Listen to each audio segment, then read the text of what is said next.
the Nintendo 3DS. This system came out September 30th of 2011, I think. Yeah, of course, it's 2011. I bought it about, I think, the third day it was out. Um, I bought Nintendo Cats and Dogs with it just because everything else didn't look, I didn't, I already had Pokemon.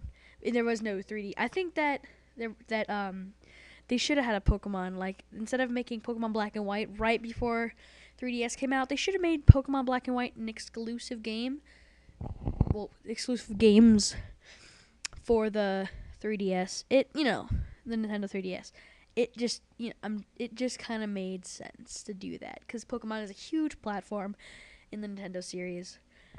But anyways, I can't wait for Ocarina of Time, one of the best games of all time in my opinion. I love Ocarina of Time. Played it when I was a kid.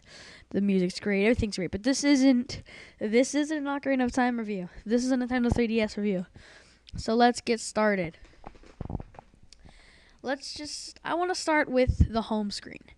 The home screen I think it's really nice. It's kind of like the DSi, but a little bit different. Your top screen kind of, if you click on something or just highlight something in your top screen, enlarges it and shows you what it is in 3D.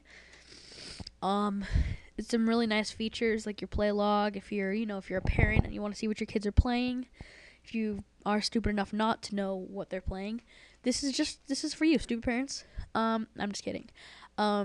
You can use it for other things too. You know how long they've been playing. They played at night or anything while they're at school. So yeah, the home screen is really, really nice. I like it a lot. The camera in 3D is really cool. I've been taking some really cool 3D pictures lately. I really like it. So yeah, that sort of thing. Now let's get on the body. The body is it's metallic. The picture I have here is a metallic blue. It's really, really nice to me. I think it's really, really, really nice. It's sleek. It's a little bit smaller, I think. It's a little bit heavier, so I don't know. I don't like take things up really heavy, but I like have some weight on them so it doesn't feel too cheap. Like one of the PSPs they made was really light, and I didn't like it because it felt really cheap. I'm sorry. So yeah, the buttons. I love how they added a joystick. It makes things easier, even on regular Nintendo DS games. It makes things a lot easier. Games that I'd play, like maybe when I play Animal Crossing, or maybe when I play Kingdom Hearts Recoded.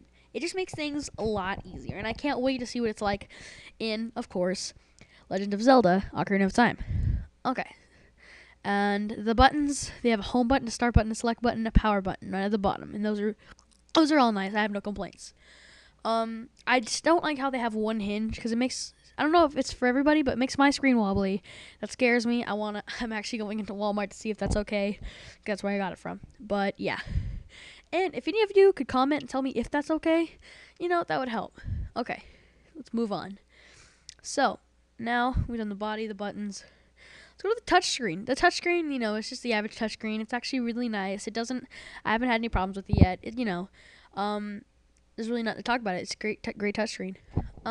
Top screen, it's a little bit bigger. So basically it's bigger. Yeah. They move the camera from the middle to the top, and they move the mic from down to the touchscreen. So it makes it a little more, I don't know, gets less dust in it, I guess, I'm thinking. But I really don't know. They have two cameras for 3D, of course. Yeah, so let's move on. They moved everything around. Now that the power button is there, they put everything on the back, basically, except for the volumes on the side, the left side.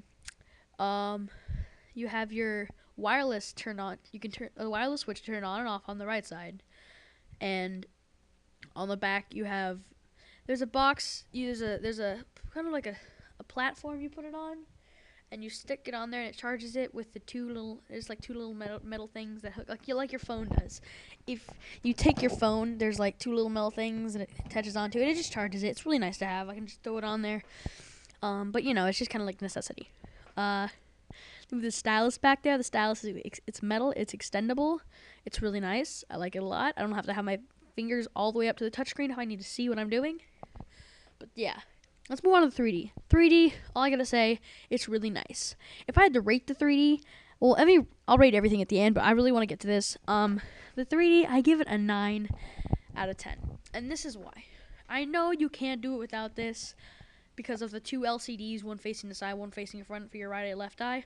But it seems that sometimes maybe I'll move it a little bit because maybe I'm a little shaky when I'm playing or if I'm trying to press a button, and it'll go out of focus for a second, and it kind of annoying. But I have no complaints. 3D is really nice, and it's actually 3D. I was expecting just new 3D platforms, but they're three-dimensional. Like when oh my god, I'm so sorry. Zelda Ocarina of Time. It had 3D platforms, as in Zelda Ocarina of Time. And the Nintendo 64 did that. I thought it was kind of going to be like that, but just a little better than it already had, because it did already have places like Animal Crossing, which was in kind of a three-dimensional state. I got it, and I was amazed. I'm very happy that I can turn it on and off, because some games, I just want to play with it off. I don't want to sit there and have to keep it all steady like Street Fighter. I'm mashing buttons, and I gotta keep it nice and steady. But so yeah, I really think everything else, the software is really nice. As I said, the home screen, everything on it is really nice. The games so far, the launch games are pretty good. Didn't really like Super Street Fighter, but hey, I'm not a big fighting fan, so don't get on me. I do like Cats and Dogs just because, it's kind of a necessity game. I can sit down, I can pet a dog, I can throw a disc. And I know it seems kind of stupid, but it's just kind of relaxing to me. I cannot wait for Animal Crossing 3D. I'll die. And basically, I give this system, I'm going to give it a 9 out of 10. Just because of the hinge problem. It's not really a problem, but it's just something I should know about. And the launch games, I really think they should have done more with the launch games. But basically, that's it. This cost $250. It's well worth the money because they're going to have an internet browser soon and Netflix. And you can even get the movies in 3D with a 3D playback feature, which I can't wait for. That's going to be amazing. But, so yeah. If you like 3D, if you're into the DS and you can afford to get this, I really couldn't, but my parents just got a bunch of money for some reason. Well, I don't think they got a bunch of money, actually. No, I mean, they just had the money at the time, I guess, and I was able to get it. So, yeah, it's actually well worth the money. I love it. It's great. I give it a 9 out of 10.